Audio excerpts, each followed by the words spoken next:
Somewhere in Eastern Europe there is a village that hides a terrifying secret. At first glance it may seem like any other, gloomy and depressing, with dilapidated concrete apartment buildings, crumbling Soviet monuments and cracked roads. During the day its inhabitants lead a dull and routine life, with their daily chores and their jobs in the declining industries nearby. But when the setting sun barely begins to touch the horizon, an incomprehensible and distressing frenzy takes hold of the village. Throughout the town the sinister ringing of the local church bells begins to be heard, and to its disturbing sound, everyone hastily abandons their activities, runs to find their children in the parks and rushes back to their homes, firmly and obsessively closing doors and windows. The mournful alarm ceases when the shadows of night finally spread their cloak over the sky and the stars claim dominion of the firmament from the sun. The fog descends from the hills and slides ghostly between trees and houses, whose windows and doors remain firmly closed, while an unreal and foreboding silence takes hold of the town. But amid the chilling stillness illuminated by the few streetlights that still work, furtive movements and dark shapes begin to be seen, scurrying between parked vehicles, growling and gurgling as they observe the deserted streets and lurk inaccessible buildings, waiting for the appearance of some victim with which to satisfy their appetite. Behind the windows, some of the village's inhabitants pray, others try to distract their anguish by watching television, and others try to calm the frightened children. No one will leave home for any reason, no matter how urgent, until dawn. They all whisper the same word, Strigoi. It was at this gloomy place where many years ago lived the brothers Valery and Nikolai, aged 16 and 13 respectively, with their parents. Valery and Nikolai felt very close, and like the rest of their neighbors, they were used to living with the indefinite threat of the Strigoi, and although they scrupulously complied with their precautions, they could not help but be curious about what, at night, crawled and shrieked in front of their house, particularly the youngest of the boys. And it was because of this that their lives, and possibly that of their entire village, would be changed forever by a tragedy that is still remembered with regret and horror today. Like any other day, Nikolai and Valery had spent the afternoon playing football in the vacant lot in front of the block of flats where they lived, until their joy was broken by the mournful ringing of the bells that announced the sunset of that day. The two brothers, knowing what this meant, hurried back to their house. As soon as they had entered, their father carefully sealed the door, while inside the house their mother worked hard to firmly close all the windows. Once all the usual precautions had been taken, the family continued with their daily chores for the rest of the afternoon, oblivious to the disturbing sounds that were already beginning to be heard from outside, until the time came to sit down at the table to have dinner. During the same, a particularly close and heartbreaking howl reached them. A group of Strigoi must have been right in front of their building. The parents calmed Valery and Nikolai, reminding them that nothing could happen to them while they were at home, and above all by not inviting any of these monsters to enter by opening a window in their sight, or especially by having any of their possessions inside the house. Because as the elders had taught them, these demons could not enter a house, despite being perfectly capable of destroying doors and shutters, unless one of its inhabitants invited them first, either by opening a door or a window in their sight, or by taking one of their possessions. That night Nikolai and Valery reluctantly went to bed, as usual, after their parents had to insist a lot on it, since they had to go to school the next day. In their room, the two brothers talked to each other for a while longer. "Valery, are you asleep?" asked Nikolai. "Yes," answered his brother without hiding his weariness. "And how can you talk if you're asleep?" "Because I'm a sleepwalker." The little boy ignored his brother's reluctance and continued, "Valery, I'm not sleepy." "Well, count sheep." Nikolai remained silent for only a moment before trying to continue the conversation. Outside the din of the Strigoi could be heard again. "Valery, what do you think the Strigoi must be like?" "Buff, are you at it again? I'm really curious, do you think they'll be like the vampires that appear in the movies?" "The truth is that I imagine them like that, because I don't have anything else to base it on. After all, no one in the village has ever seen them. But I think they must be horrible." "Possibly, but it must also be incredible. Imagine it, you would feel like the protagonist of a movie, or even a vampire hunter, armed with stakes and crucifixes." "It must be something like that," Valery laughed, seconding Nikolai's joke, before adopting a more serious attitude. "But Nikolai, remember that Mom and Dad and all the adults always say that they are very dangerous, and that under no circumstances any window must be opened at night. Now please go to sleep now, because tomorrow you won't be able to wake up even with a cannon." The brothers finally settled down to sleep. Valery quickly succumbed, but Nikolai remained for a while, his thoughts prey to the growling and scurrying of the Strigoi in the street, until he too finally sank into a light, restless sleep. A distressing whirlwind of shapeless images made Nikolai wake up in the middle of the night, restless. Valeri's heavy breathing indicated that he was sleeping deeply, while outside the noise of the Strigoi continued to be heard. They seemed to be particularly rowdy that night, as if they were fighting, which made the boy once again restless and curious about what they were doing or what they looked like. Suddenly the running and groaning ceased and the street became quiet, so Nikolai, driven by an impulse of irrepressible curiosity, got up and silently went to the window, watching that Valeri did not wake up. The boy waited by the window for a few moments, listening for any sound from outside, but there was now absolute silence.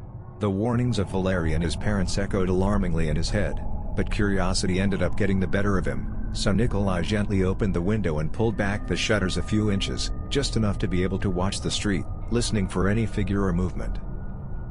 At first the boy could make out nothing in the darkness, but after a few moments of observation he caught sight of 2 or 3 humanoid figures, he could not say how many, creeping about among the bushes. The dim moonlight prevented Nikolai from making out their features clearly, but it was evident that they were grotesque and monstrous, tall and thin but strong. They walked generally on all fours, though occasionally they stood up on 2 feet, as if sniffing and observing their surroundings. Anxious to get a better look at them, Nikolai, almost unconsciously, opened the slats of the shutter wider and wider.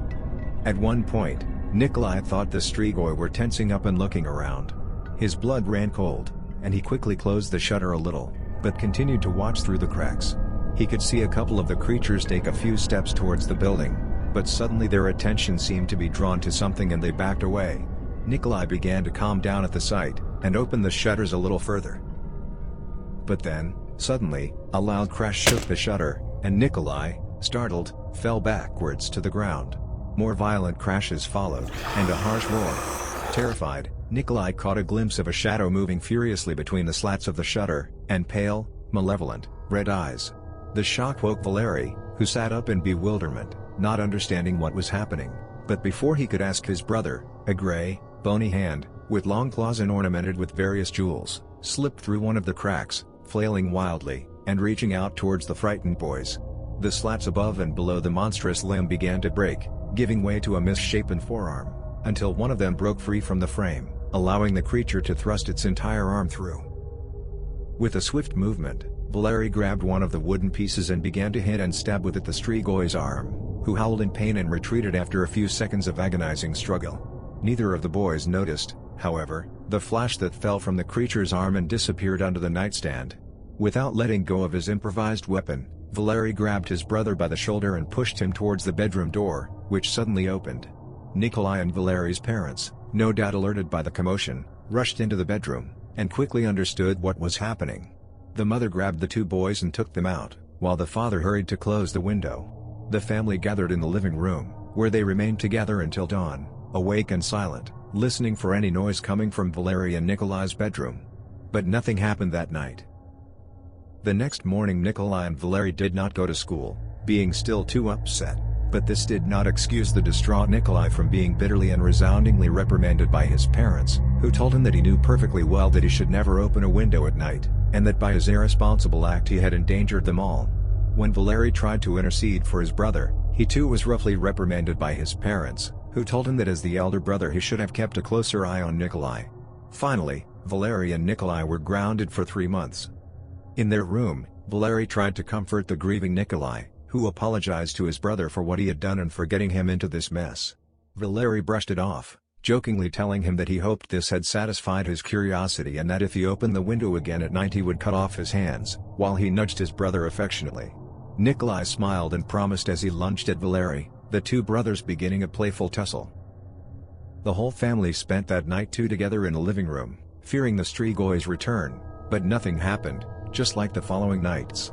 Finally, Valeri and Nikolai and their parents, thinking that perhaps the Strigoi would not bother them again, went back to sleep in their respective rooms.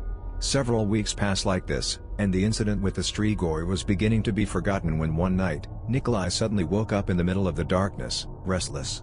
He thought he had heard a knock, although he did not know if it was real or just his imagination. He remained listening attentively for a few seconds, until suddenly another knock was heard, and then another, and another, with increasing intensity. It came from the dining room window. Valeri had already woken up too, and the youngling quickly tried to reassure his little brother. The boy's mother entered their room with a worried look, and told them not to leave, and closed the door. The two brothers, behind it, heard the footsteps of their father and mother running towards the dining room, from where the repetitive knocks on the shutter continued to come. But then a sudden and terrible crash of breaking glass broke the tense wait, followed by the furious roars of the Strigoi, and the horrified screams of Nikolai and Valeri's parents, paralyzed with terror by the terrifying tumult. Suddenly, Valeri grabbed his brother and urged him to hide under his bed, while outside, the screams of the two boys' parents had already died away, although the crashing and the running of the Strigoi could still be heard.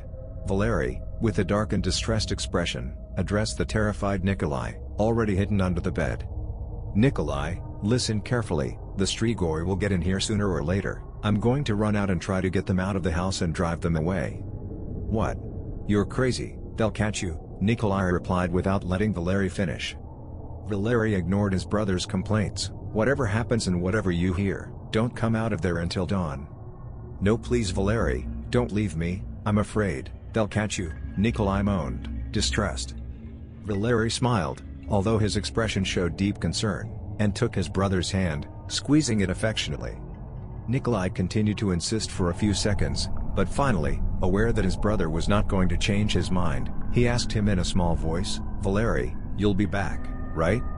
Valeri did not answer, but squeezed his brother's hand tighter, stroked his head, and hurried out of the room. Nikolai listened in dismay as Valeri opened the front door of the house and ran down the stairs towards the entrance, and the screams and movements of the Strigoi as they rushed after him. Soon the boy heard his brother running out of the building, and the dull footsteps of the monsters chasing him. It was at that moment that Nikolai discovered, under the bedside table, a small golden pendant, which he soon recognized as coming from the jewelry worn on the arm of the Strigoi who had attacked them several nights ago, and horrified he understood why the abominable creatures had now been able to enter his house. But then, the muffled screams of his brother reached the terrified Nikolai from outside, amidst the chilling tumult of the Strigoi's growls.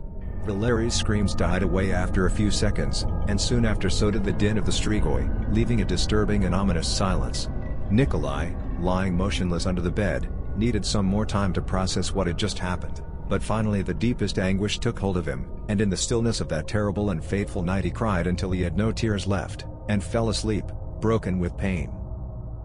The sun was already shining when unfamiliar voices woke Nikolai, who cowered in fear in his hiding place. But he soon realized that it was already daylight, and that they were human voices. Before he could crawl out from under the bed, someone entered the room, a policeman. The surprised officer gently picked up the boy, comforting him and checking that he was okay, and escorted him to the street. Outside the building there was a great commotion of police cars and curious neighbors, among which Nikolai could make out 3 bundles covered with blankets. The policeman carried Nikolai to an ambulance, where paramedics checked that the boy was okay, and a social worker rushed to take care of him.